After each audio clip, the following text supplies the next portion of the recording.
Yeah,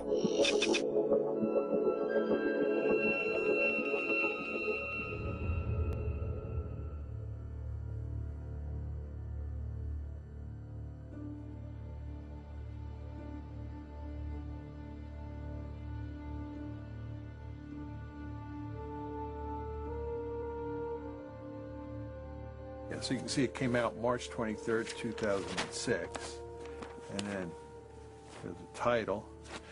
I believe that the Harvard version has been downloaded over 350,000 times. Well, the United States supports Israel in a variety of ways. We give them all sorts of military and economic support, roughly $3 billion a year. Israel, despite the fact it is a relatively rich country, receives more foreign aid than any other country in the world. We veto resolutions in the United Nations all the time that are critical of Israel. Ceux qui sont contre, 14 voix pour, une voix contre. Le projet de résolution n'est pas adopté par suite du vote négatif d'un membre permanent du Conseil. Those against? Those against? Ceux qui sont contre. And the United States is actually talking about using military force against Iran. Now the question is, why is the United States so deeply concerned about Iran acquiring nuclear weapons? The reason it is that big a deal at this point in time is because of pressure from the lobby.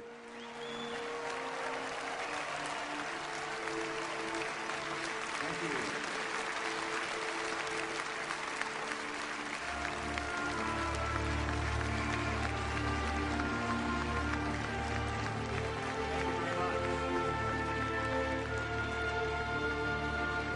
The article basically says that inside the United States there is a powerful interest group that is deeply committed to shaping American foreign policy in ways that work to the benefit of Israel. And second, the article argues that the policies that the United States ends up pursuing in the Middle East, because of the lobby's force in the decision-making process, are not in the American national interest. Troops out now! Stop the war! Troops out now! Stop the war! A free, prosperous, and secure Israel is in this nation's national interests.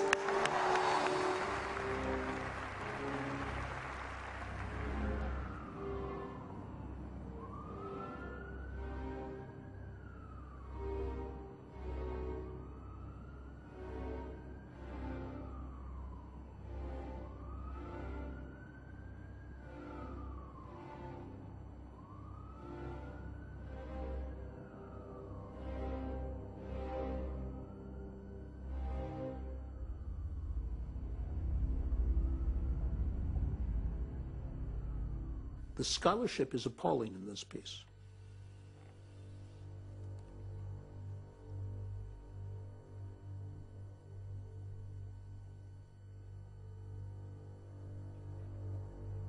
The notion that that some people sitting in Jerusalem are pulling the strings on institutions that are somehow divorced from a sense of what is in the American interest and working instead for Israel. There's just no evidence to support that. I'm really surprised that they didn't seek to protect their reputations by doing really watertight, rigorous research that they could defend. And in fact, they've been demolished. Alan Dershowitz is, I mean, there's nothing left after. So why did they go on I don't know why they did this. I don't know.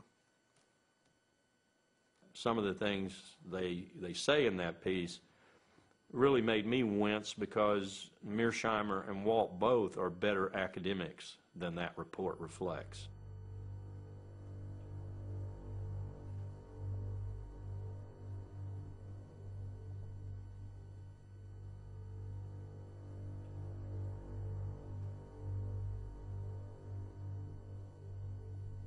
But it does shed some light on a number of aspects, the most important of which is that we don't debate this issue in America. You know, you can't talk about this in America. That's the most important thing they did. The second thing they did was call into question, post-Cold War, the strategic value of Israel to America. 10 years ago, you couldn't even talk about the Israel lobby. Today, we can, we do. It's explosive, it's controversial, but we do.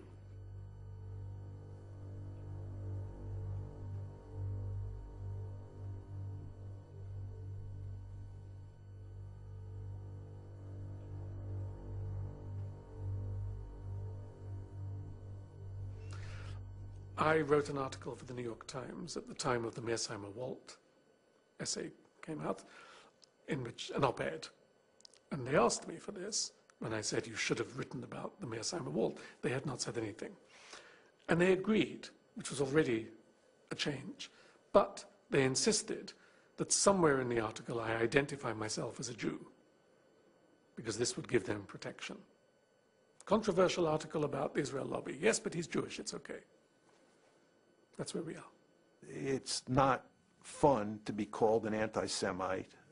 It's not fun to be told that your scholarship is shoddy.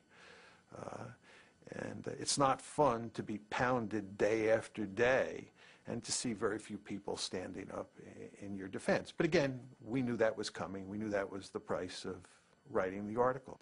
They're right, but they're wrong. Now, they're right from a strictly geopolitical, geostrategic point of view. That is to say, what I spent my life studying. Israel no longer provides the United States a strategic value like it did during the Cold War. Not only that, Israel is a strategic burden on the United States. That's a big difference from Cold War days.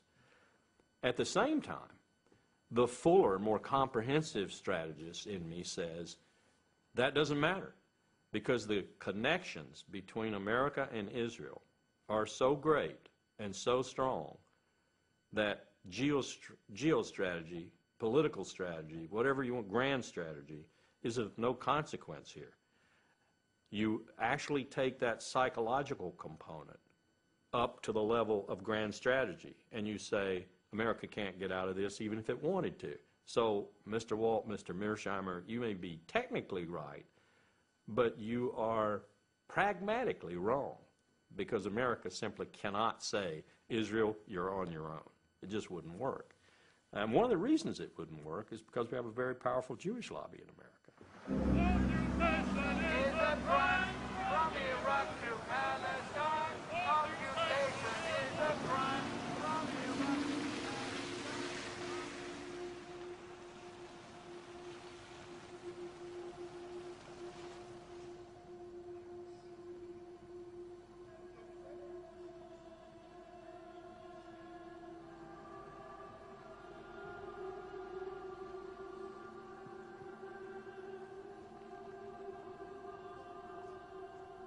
There's a new day in America between Christians and Jews. We don't agree on everything, but we agree on this, that we are going to be together, inseparable in the defense of Israel and the Jewish people.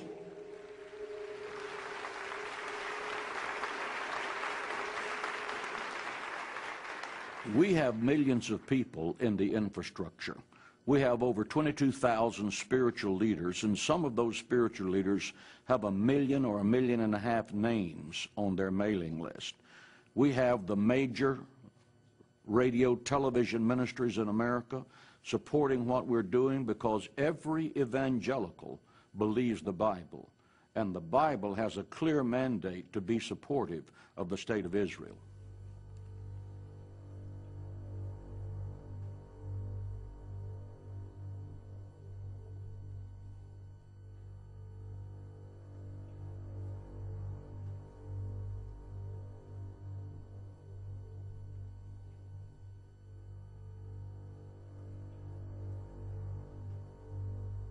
Again, there's a new Hitler, and he's the president of Iran, and he intends to build nuclear weapons, and his brazen declarations against the Jews in America have been carried on the front pages of America's newspapers. Ladies and gentlemen, we must demonstrate courage. We must demonstrate intellectual honesty. We must demonstrate the willingness to stand up and to speak out. We must act now to stop Iran before the maniacal dream of exterminating the Jewish people becomes a nuclear holocaust. And I am hopeful that the American government will have the courage to help Israel in its day of adversity against tyrants.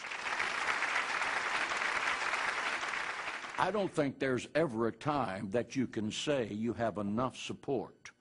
I think that our objective is to always let our elected officials know that, A, we do support Israel, and that if anyone comes against Israel in a malicious way, we would do everything in our power to see that that was their last term in office.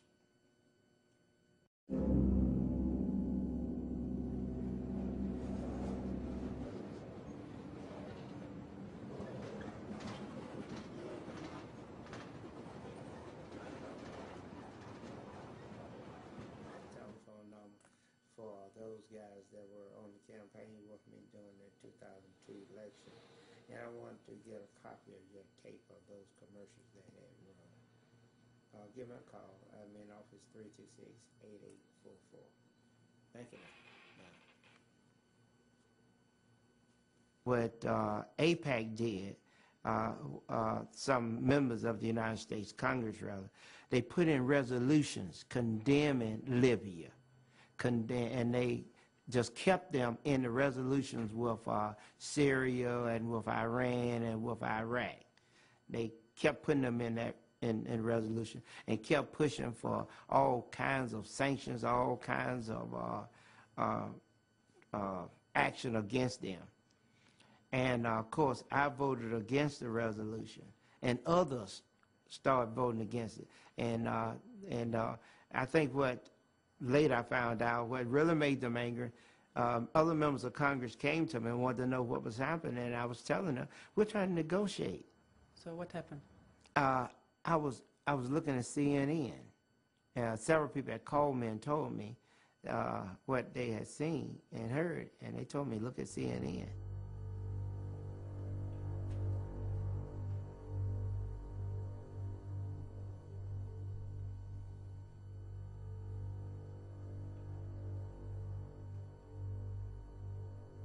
And they flooded the radio and TV with commercials. Those commercials, and you have to understand the mode that the country was in. We had just gone through 9/11, and most Americans didn't know Hussein from Gaddafi or Gaddafi from bin Laden. They didn't know the difference. They all saw them as the same. And the commercial, many commercials, put me with them, saying I supported them. Support and finance international terror network. It had image of the airplanes flying into the World Trade Center. I tell you, I was dropping rapidly in the polls. We had continued polling. I was dropping rapidly in the polling. I tell you, it was, you have to admit it was well planned and they executed it. Afterthought, it said, my goodness, they had it together. I lost the election.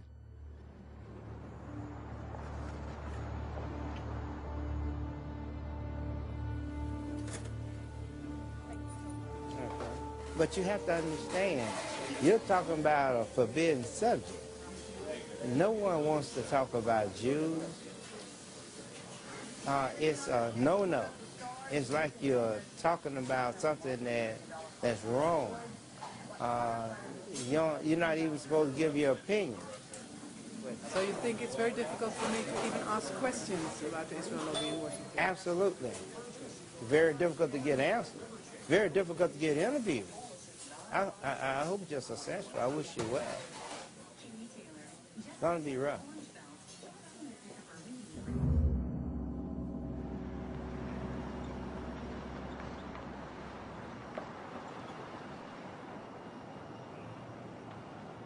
there is an enormous, very, very powerful machine out there that notes immediately when someone takes anti-Israel positions and moves out on the attack.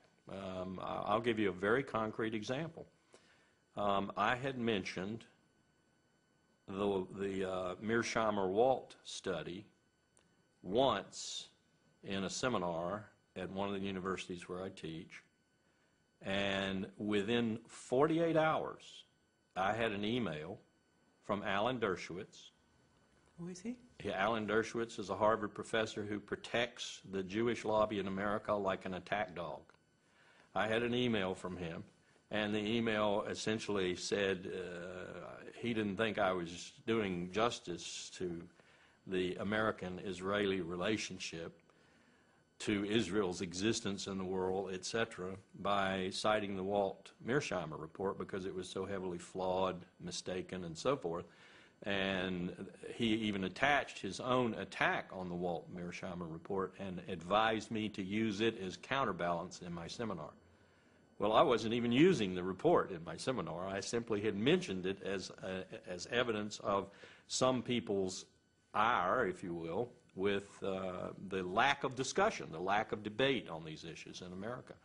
And within 48 hours, I had one of the attack dogs for the Jewish lobby coming after me. But how could he know this? There are people all over America, on campuses all across America, who are set up to do just what he did, to protect the interest of Jewish Americans, and particularly the interest of Israel in America. In that sense, the Jewish lobby is probably more organized and more able to move swiftly against any potential threat than any other lobby. I was invited this autumn to speak at an organization called 2020, and we agreed on my subject, U.S. foreign policy and the Middle East and the Israel lobby, because this was a big issue in the newspapers at the time. And I heard nothing until about a week before my talk. I was informed by her secretary, the president of this organization's secretary, that we would be meeting at the Polish consulate, which is the usual place apparently where they met. And then the next week, 2 hours before I was supposed to talk, I had a telephone call from the organization's leader, terribly upset, saying the Polish consul general had cancelled the talk there at the consulate because of telephone calls he had received from the American Jewish Committee and the Anti-Defamation League. Well, the consul's position I can understand is very difficult. Poland in this country, if you say to someone, Poland, the thought they have is anti-Semitism immediately. So Poland has a problem of overcoming this image here. The new Polish government, which is not a very attractive one, has nonetheless been working very hard to try to build good relations with Washington, to be friendly with Israel, to show that it's a good guy, and so on these subjects.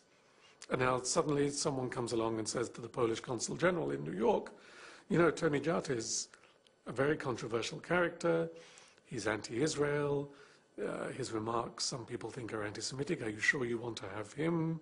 Bad for your image, bad for your diplomacy. But why would the Poles stand up heroically for my right to speak? They have bigger concerns, so I don't blame them. The lobby, what it's doing is it's going after people in a really hard-hitting way for the purposes of shutting us down, and also for the purposes of sending a message to other people that if you follow in the footsteps of Jimmy Carter, or you follow in the footsteps of Tony Judt, or you follow in the footsteps of John Mearsheimer and Steve Walt, you will pay a serious price for your transgressions. Right? So that's a deterrence model. They're trying to deter other people from doing what we did.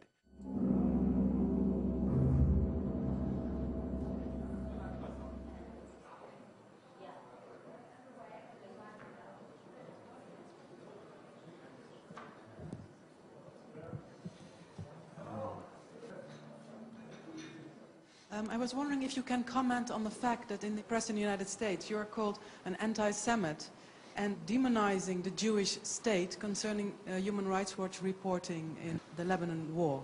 Human Rights Watch's fairly extensive reporting during the war, reporting that I should say focused both on Hezbollah's indiscriminate attacks into Israel and on Israel's indiscriminate bombardment in Lebanon, was met by some reflexive defenders of Israel, not with rational discourse, not with a discussion of the facts, but with name-calling, including accusations of anti-Semitism, of blood libel, of this or that.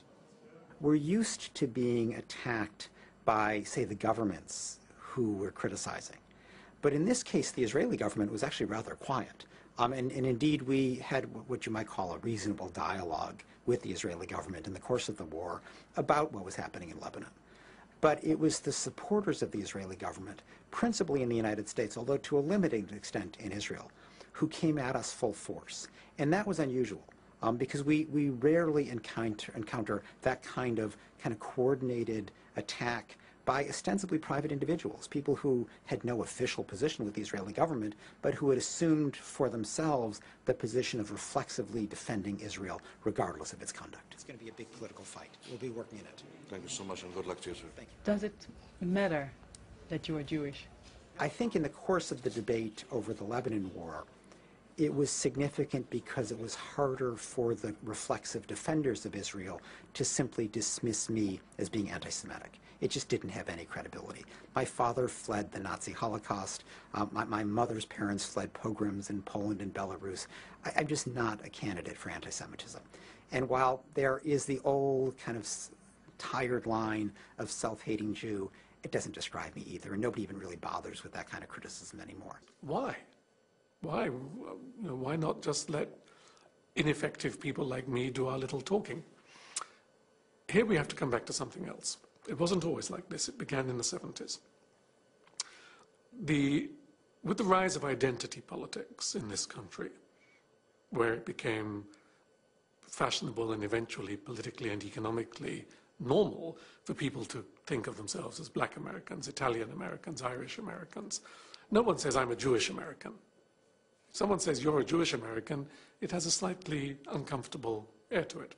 But they have to have an identity, the sense of the need to have the same kind of cultural identity as Italian Americans or Black Americans or Hispanic Americans have, has created in the American Jewish community two external identification tags.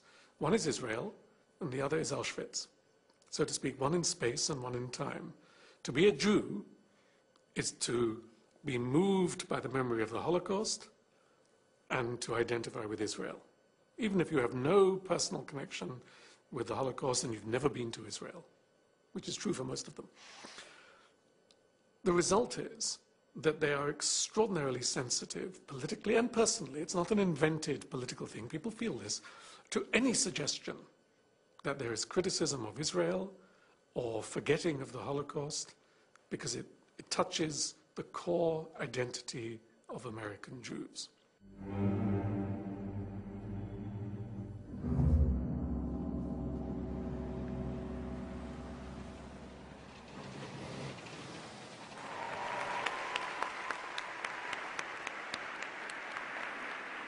The state of Israel was the dream of your ancestors, made a reality by your grandparents and your parents. Every year, AIPAC has a conference where they bring in their supporters from around the country. They meet in Washington, a very powerful group that attempts to affect legislation and other aspects of U.S. policy on the Mideast. And it's sort of a gala affair. There's a Hollywood element where they produce these videos that show, they get people all mobilized and roused, sort of a pep rally atmosphere, and they get an extraordinary number of high officials to come. America and Israel share an unbreakable bond. AIPAC is one of the reasons why. All of us share a fundamental belief that the freedom and security of Israel are vital interests of the United States of America. We need you now more than ever.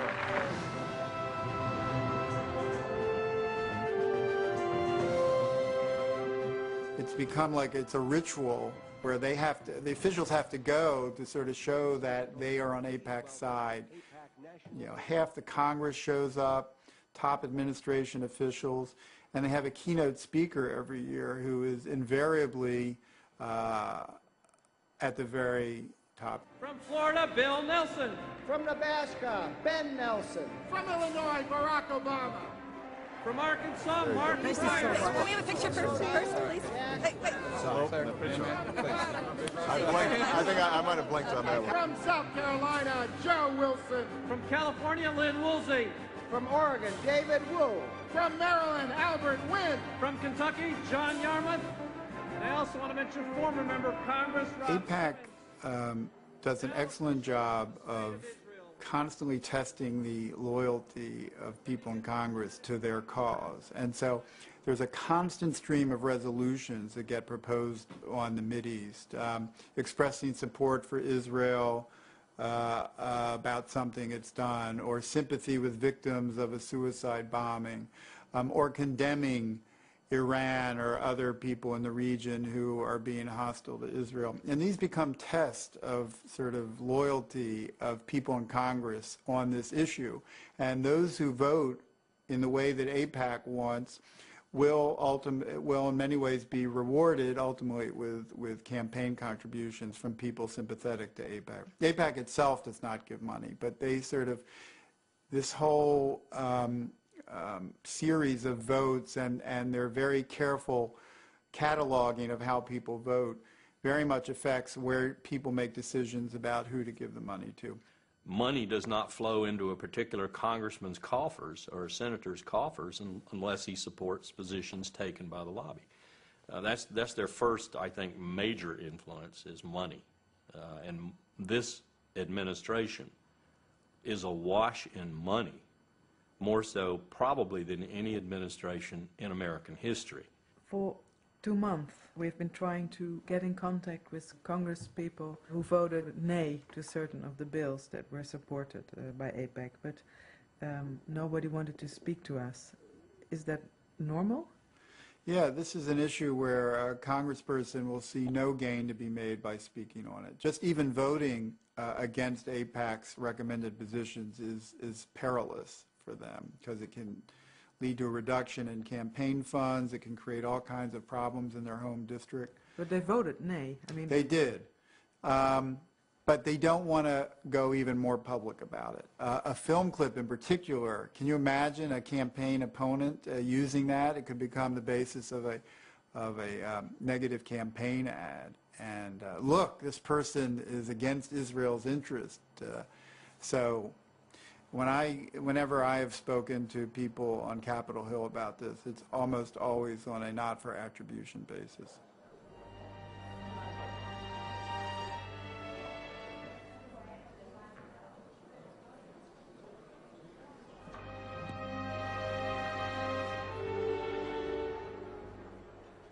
I was told off the record once by a very prominent Democratic senator. We were at a meeting in Paris, and it was late in the evening. We were sitting in a hotel. He was talking about the Middle East, and he was saying things about Israel which were very similar to the criticisms that I would make. And so I said to him, "But you never say these things in the Senate. Why not? Is it because you're worried about the Jewish vote?" He said, "Forget it. It's nothing to do with the Jewish vote. I come from a state, I can't tell you where because otherwise, where there are very few Jews, and they're all going to vote for me anyway, so it doesn't matter. So it's not the Jewish vote, that's not the issue. It's not money, I don't get money from the Israel lobby, that's not the issue." But he said, suppose that I walk onto the Senate floor and say in a moving speech why we need to take our distance from Israel and understand better what has happened to the Palestinians. Maybe I would win 5, 10 senators over to a general motion criticizing Israel, maximum. He said, but that's all I could get. And he said, in return, I would be finished in the Senate, because no one would ever vote again for my needs, if I wanted to move something for my state, or an education bill, or a financial bill, or a tax bill, or anything to do with domestic policy, nothing to do with Israel, I would be punished. I'd bet that it's impossible for either Steve or I to ever get a high-level policy-making position in the American government. For example, Steve was invited to go to a dinner with an aspiring presidential candidate at Harvard. And the person who had invited Steve to this dinner came to see Steve about a week after the piece came out. And she said that she had to disinvite him from the dinner because the presidential candidate's staff had called and said that it would not be acceptable for the presidential candidate to be at a dinner with him. America and Israel have a special friendship. You have devoted yourselves to strengthening the bonds between the United States and Israel. The United States will stand with Israel now and forever. If a politician would rise with this point of view, that the United States should stop supporting Israel, what would be the effect, do you think? He'd lose the next election. Almost certainly. Now, there may be a district here or there out of the... We have 435 members of the House and 100 senators, 535. We have 52 governors. It's certainly possible that some congressional district somewhere would re-elect a candidate who had said we should abandon Israel, reject the relationship with Israel. But it's pretty unlikely, and I would be surprised if there are more than 2 or 3 or 4 congressional districts in which it's even conceivable. I appreciate but we can't vote you, and That's I'm okay. sorry. But I appreciate the friendship.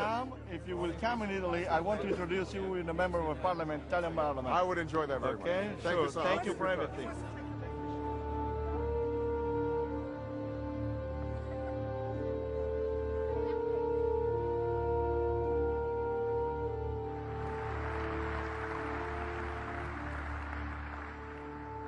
Friends owe it to friends to be as candid as possible. So let me say that a precipitous American withdrawal from Iraq would be a disaster for the United States and the entire Middle East. A sudden withdrawal of our coalition would dissipate much of the effort that's gone into fighting the global war on terror and result in chaos and mounting danger. And for the sake of our own security, we will not stand by and let it happen.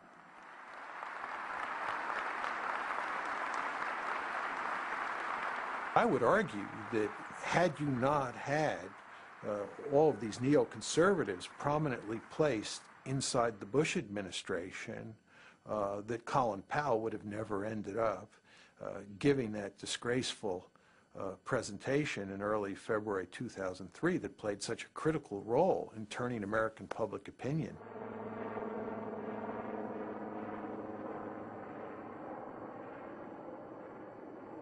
This is an important day for us all as we review the situation with respect to Iraq and its disarmament obligations under UN Security Council Resolution 1441. I realized as I watched it there at the UN Security Council for the first time, because every time I watched it before, I was, running around trying to get things changed, do this, do that, talking about the graphics and everything else. But there in the UN Security Council, I sat down quietly and watched Secretary Powell make his presentation. My colleagues, every statement I make today is backed up by sources, solid sources. These are not assertions. What we're giving you are facts and conclusions based on solid intelligence. As I show you these images, I will try to capture and explain what they mean, what they indicate to our imagery specialists. Let's look at one. The 4 that are in red squares represent active chemical munitions bunkers. I wouldn't go to war based on that. That's what I told myself. I would not go to war based on that. Most of it could be interpreted different from the way we were presenting it. As these drawings, based on their description, show, we know what the fermenters look like. We know what the tanks, pumps, compressors, and other parts look like. And we know a great deal about the platforms on which they are mounted. I walked outside the United Nations building on February the 5th after the presentation had been made into the kind of bracing cold New York air, and I thought it was a total failure. I thought I had failed because I was the person who put it together, responsible for putting it together. Then later, a couple of days later, 3 days later or so, when I'd had some sleep and I could think about it, I wondered why the reaction seemed to be fairly positive. I mean, we hadn't persuaded that many people who were adamantly opposed, but we had made some impact, particularly on the American people. And I think we made a little impact on the international community too, probably in the UK in particular. And so I realized the reason for that. And the reason was Colin Powell gave the presentation. Colin Powell, who had poll ratings roughly equivalent with Mother Teresa, had made the presentation, and the American people believed Colin Powell. If Colin Powell said it was so, then it was so. That made me feel even worse. So yes, I have trouble sometimes sleeping at night thinking about my participation in it. 1995, the quantities were vast. Less than a teaspoon of dry anthrax, a little bit about this amount. This is just about the amount of a teaspoon. Less than a teaspoon of dry anthrax. Shut down. So the question you have to ask yourself is, if the evidence was so flimsy, why did Powell get up and make such an unequivocal case that Iraq had WMD and was an imminent threat? And the reason is that there was tremendous pressure inside and outside the administration to make that argument. And the question is, who was creating that pressure? And the answer is, it was the neoconservatives, almost single-handedly. Dick Cheney and his minions have brought, and Richard Pearl is one of his minions, and Doug Feith is one of his minions, have brought the art of lying to a new scale, a new level. Was oil the #1 influence on President Bush and Vice President Cheney? Or was WMD? Or was spreading democracy? And don't believe it for a moment. They didn't even think about spreading democracy when they started this war. They transmogrified the mission into starting or democracy simply to appease the American people and to give them some reason to support the war. You have to decide, where were these factors? And inevitably, the Jewish lobby in America, AIPAC in particular, the focus lobby, has got to be there. You're being naive if you don't put that factor up there as an influence on national security decision-making, particularly with the Bush administration. The AIPAC lobby is very influential through Vice President Cheney, very influential, and through people like Elliott Abrams, Paul Wolfowitz, and a host of others within the government. And of course, you don't want to lose sight of the fact that the Israeli government was also feeding the United States government intelligence, which said that Iraq had a serious WMD capability and was an imminent threat. There's an Israeli general named Shlomo Bram who has written a piece on this, which says, in effect, that Israel was a full partner in this scheme to convince the public in the United States and around the globe that Iraq was an imminent threat. Iraq was not an imminent threat. The fact is that even if Saddam had had nuclear weapons, there was nothing you could do with them, right? But you could not make those arguments at the time in the United States. It was very, very hard to get them out into the public domain and for them to get any traction. Do you agree with Mearsheimer and Wolt that the influence of the pro-Israel lobby was important for going to war with Iraq? I do, but I would not have presented it the way they did, because I think that they underestimate ideas and they underestimate, if you like, emotions.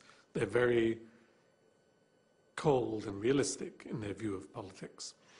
And for them, since going to war with Iraq is absolutely crazy, and it was pretty obviously crazy for many of us before, there must have been some pressure to do something so irrational. And of course there was. But they underestimate other factors.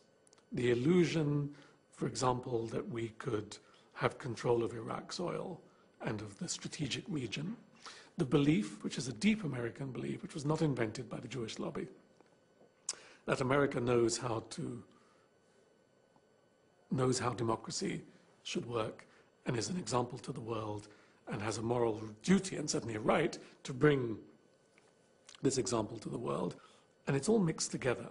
So ideals, belief about American exceptionalism, American duties, American provincialism, not knowing about what's going on outside, and Israeli pressure, yes. The suggestion that that the Israeli lobby, as he describes it, is in effect operated by the Israelis and reflects Israeli preferences is simply wrong and can be shown to be wrong. So you don't feel part of an Israeli lobby? No, I'm not part of an Israeli lobby. I have my own views. I'm sympathetic to Israel, as most Americans are sympathetic to Israel. I'm not incapable of being critical of an Israeli policy that I don't like. But the main point is that it is not the Israeli government that shapes the thinking of Americans who are pro-Israeli. Richard Pearl would probably say in response to your question, if you got the truth out of them, Israel's interests and America's interests are the same. And so if I'm an advocate for Israel's interest, I'm an advocate for America's interest. And I would say back to them, again as a strategist, bullshit. No two countries in history, and no two countries in the future in history, I will predict, will ever have coincidental national interest all the time. No way.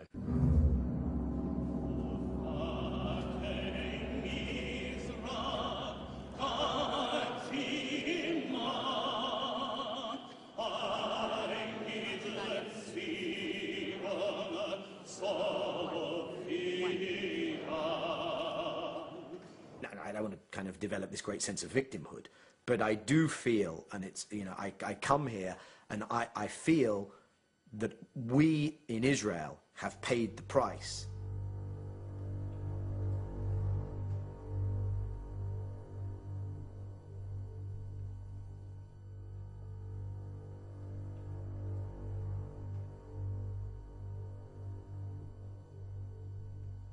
American Jews, surprise, surprise, are liberal Democrats when it comes to most issues, including the Middle East. So when you poll American Jews, they're for the peace process and they're for American engagement and they're for a two-state solution. And we did the Geneva Initiative and they were in favor of that as well.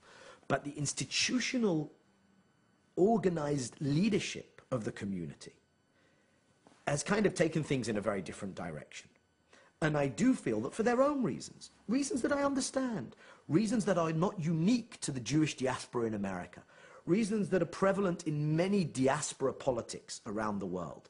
It's to do with my identity in a diaspora, it's to do partially with guilt, it's to do with my own political role in my new host community, etc., etc. They've driven so-called pro-Israel politics in Washington in a direction which is directly antithetical to what is good for Israel. In that respect, yes, I do feel we paid a price. Of course, that has been increased manyfold under the current administration.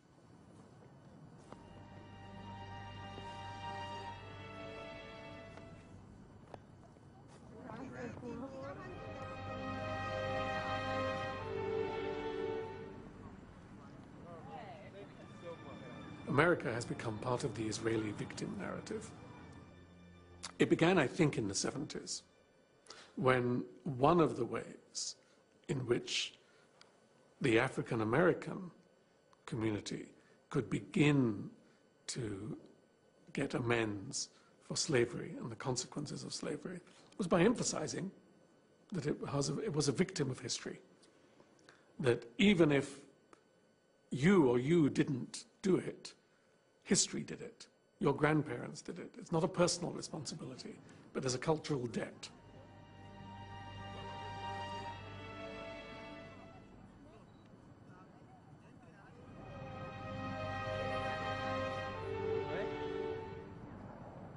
And the Holocaust, of course, is the ultimate victim narrative.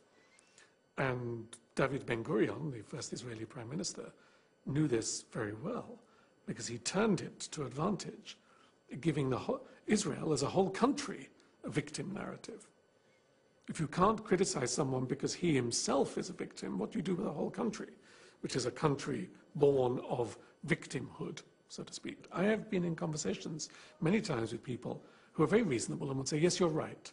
Israel does do bad things. The occupied territories, stealing the water, stealing the land, bombing the houses, etc. But remember what happened to the Jews. There is a background, there is a history, there is a reason, there is an excuse for this. And of course, you can say the same thing for the Palestinians. Remember what happened to the Palestinians after the Nakba in 1948 and so on, 1967. No wonder they have suicide bombers. You can always do this. There's always a relationship between collective past suffering and present individual actions.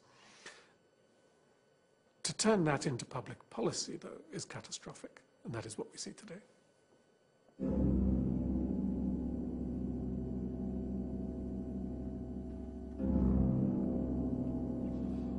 The what if. The what if this particular view of the Israeli interest and of the shared Israeli-American interest, which of course someone like myself would see as absolutely antithetical to my understanding of Israel's interests, if that particular view is continued to be bulldozed onto the American public and political leadership, what if there's a backlash? And the kind of backlash that I think can be envisaged is the kind of backlash whereby eventually enough of the American public, and eventually by extension their elected public officials, turn round and say, we need to disengage from our overstretch in the Middle East. Could be that as a consequence of what happens in Iraq and what happens in Iran, that people become very angry with our relationship with Israel, and there's just an upsurge of public opinion. It could be that you have 2 or 3 senators who come out and make a very forceful case for changing our policy. It just isn't going to happen. It is not going to happen.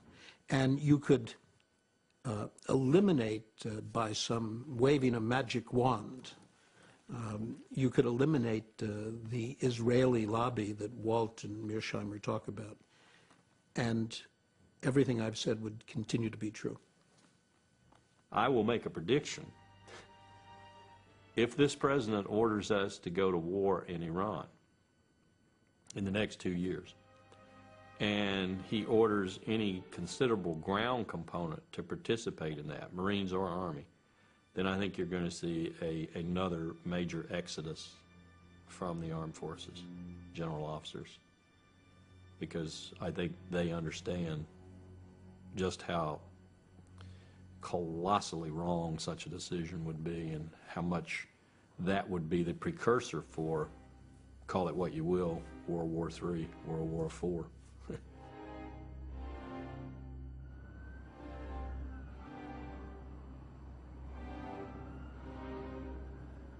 Remember the Roman Empire. For a long, long time, the state of Judea behaved in ways which annoyed the Romans but didn't do them any harm. At the point at which they were becoming a nuisance, the Romans turned against them, destroyed their temple, wiped them out, and told them, an empire has bigger concerns than you. This is what Israel faces in the next 25 years. The risk that the American empire will say, wait a minute, you don't matter to us so much. Either because we need oil more than we need you, or because oil is no longer important. Doesn't matter, both has the same effect. You are more trouble than you are worth, and the issue of the Holocaust and anti-Semitism is declining with the demographic move to the next generation. This is a catastrophe for Israel, because Israel has no other friends in the world.